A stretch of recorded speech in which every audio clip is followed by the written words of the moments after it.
Miss lang po. Regarding po sa complaint po. Ano po 48 hours na daw po ito.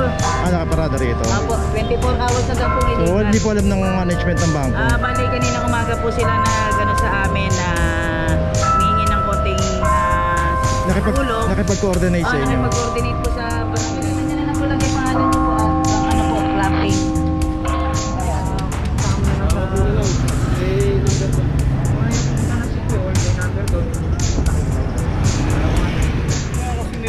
Ang kinagisnan nilang dati, pwede tayo magparada kung saan. Sige po. Sir, mabuhay ka. Mabuhay ka rin, God bless. Yes, salamat.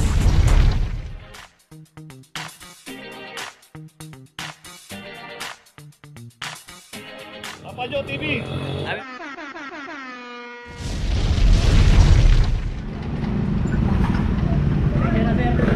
Okay, location natin, Oroquieta, Corner Laguna. Dito isang Mirage. Loan number 2341 para sa Mirage.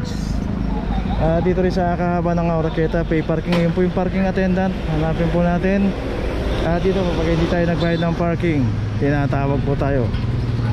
Kaya magbayad lang tayo ng parking at magpa-issue tayo ng ticket. At yung ticket naman, ilagay lang natin sa harapan. Ipit natin sa ating wiper, o kaya ilagay sa loob ng dashboard yung mababasa. Ulitin po natin sa policy po ng clamping. Pagka walang driver, matik na po yan.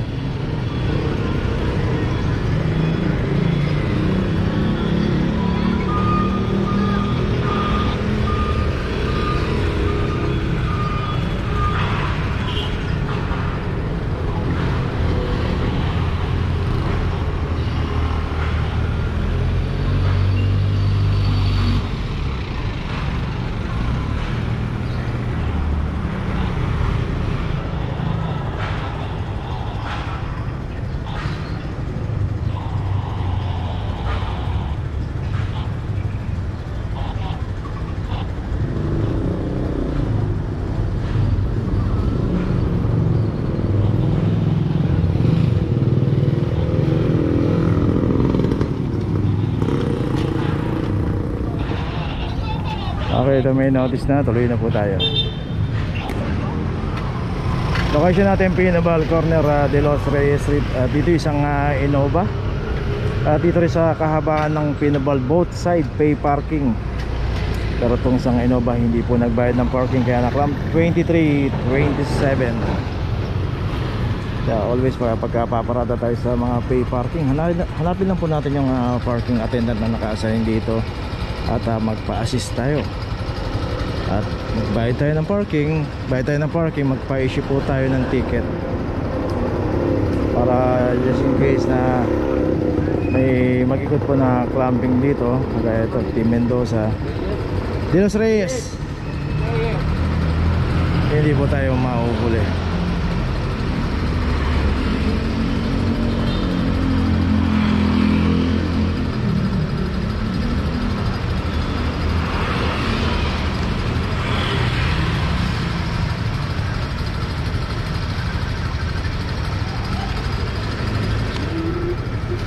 Okay, ito may notice na. Tuloy na po tayo. Location natin Craig, corner Loyola Street. At dito isang Montero. Dito rin sa kahaba ng Craig, one side parking, school zone. At dito lang po pwede pumarada sa side na to. At yung pinaradahan nitong Montero, bawal po dito, kaya naklam to 2414. Ating po sa mga motor na nakaparada rito, hindi pa natin alam kung susundo dito sa eskwelahan yan, pero bawal nga rin po dyan. Ang jurisdiction lang po kasi ng clamping is 4 wheels. Regarding na lang po dyan, yung barangay na po ang bahala dyan. Kung halimbawa na gusto po nila ipatow yan, pwede naman nila itawag sa towing yan. Pero sa clamping, 4 wheels lang po. Papalitan, Paps? Opo, tanga na ganyan. Okay, so papalitan lang ng clamp. Medyo hindi tugma, medyo malaki yung gulong.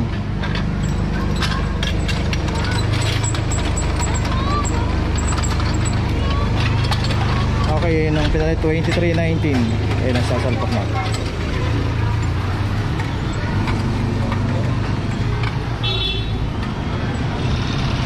So always magtanong po tayo bago tayo pumarada. Dito yung mismong barangay po ang nagpatupad ng one side parking dito sa kahaba ng Craig Street.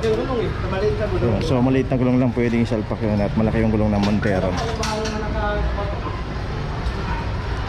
Ako may notice itong Montero. Tuloy na po tayo. Tama na lang sa number doon. Kaya pumunta na City Hall, may number doon. Number doon sa windshield. Number doon. May papel o.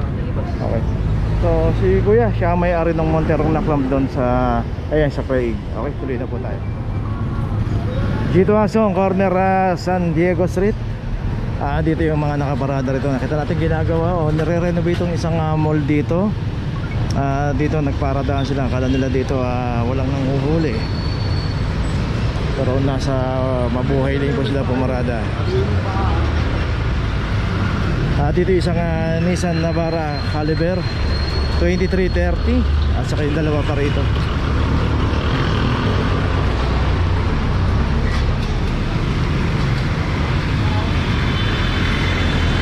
So isang Nissan MB350 2325, yun yung isang van dito, merong driver. Ito yun, aalis na lang yung pagkakaparada rito. Dito nga po yan, nakabanda na si Kuya.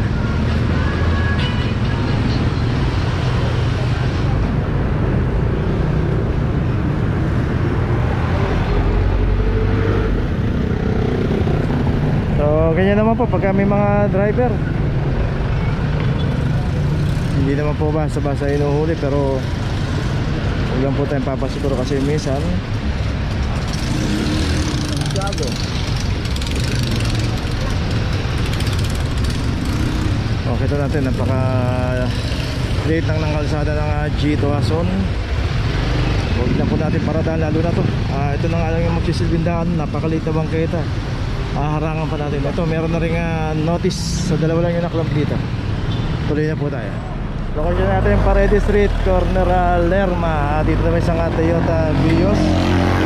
At ito, meron na rin aklam number 2409. Nandito rin sa kahaba ng Paredes. Makikita natin both side may nakaparada secondary road, pero wag po tayong paparada ng street corner.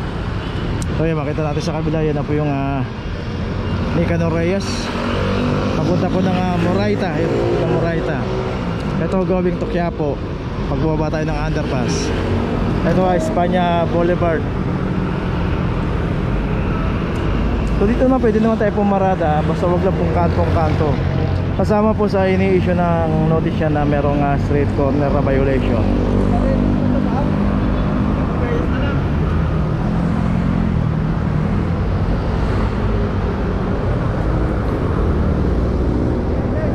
Paredes pa, Paredes. Paredes, Lerma.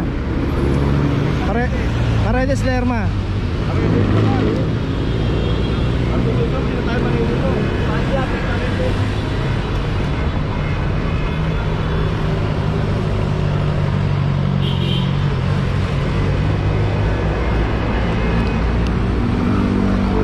Okay, ito may notice na itong Vios. Suloy na. So dito ngayon tayo sa Figueras Corner, San Anton. Dito merong complaint ata rito.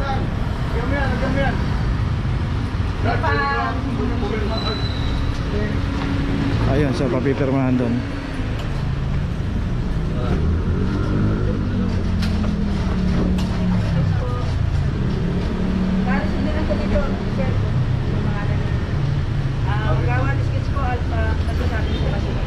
Ano po nila yan? Sila po yung Anong pangalan niyo po? Kayo po yung nag-togging itong club lang po yun. Club lang, ma'am. Club. Pawag dito na na po po. sa BPI, yung mag-ano po, yung inano ni Kagawad is dito po. Makikilig po ako sa BPI. So dito, teka, linawin natin kung complaint. LTTV po. Apo. Ngayon na po, inagpisa na po nila. Kailangan po po kami pa-receive sila sa ano. So hindi po towing, clamping po yung operation dito. Baka kakaliwatan nila na ano.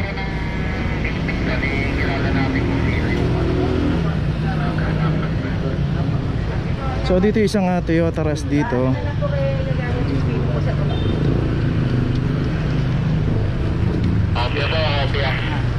Kamiskus lang po.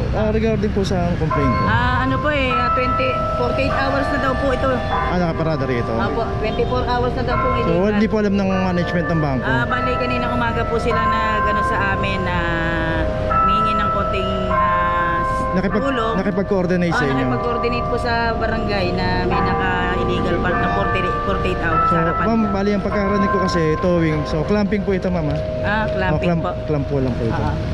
Magkaiba po kasi. Hindi siya tatanggalin ka clamping. Hindi po, magkaiba po kasi yung towing sa clamping. Clamping lang po pala, hindi towing. Camping lang po ito, ma'am. Dito niya na lang po lagay pangalan niyo po at ang clamping. Okay, so yun, ito yung isang Toyota Rush 24 hours na rin nakaparada, 23:32. So may notice na rin. So huwag po tayong paparada ng walang coordination o hindi tayo nakikipag-ugnayan sa establishment. Marami naman po mga pay parking dito, doon po tayo pumarada. STPD po. Tapos ano na lang po, signatory na lang po yung clamping na po yung inano niyo. Nakalagay po ba? Clamping. Okay, tuloy na po tayo. Okay, nandito na ngayon tayo sa opisina ng clamping sa impounding dito sa Central. Dito na po nagtatapos ang ating vlog. Maraming salamat po sa mga subscriber, sa mga viewers, sa mga napadaan po sa ating channel. Maraming salamat po sa mga suporta nyo. Sa mga hindi pa po nakakapag-subscribe, subscribe na po tayo mga kabayan. Maraming salamat po. Mabuhay!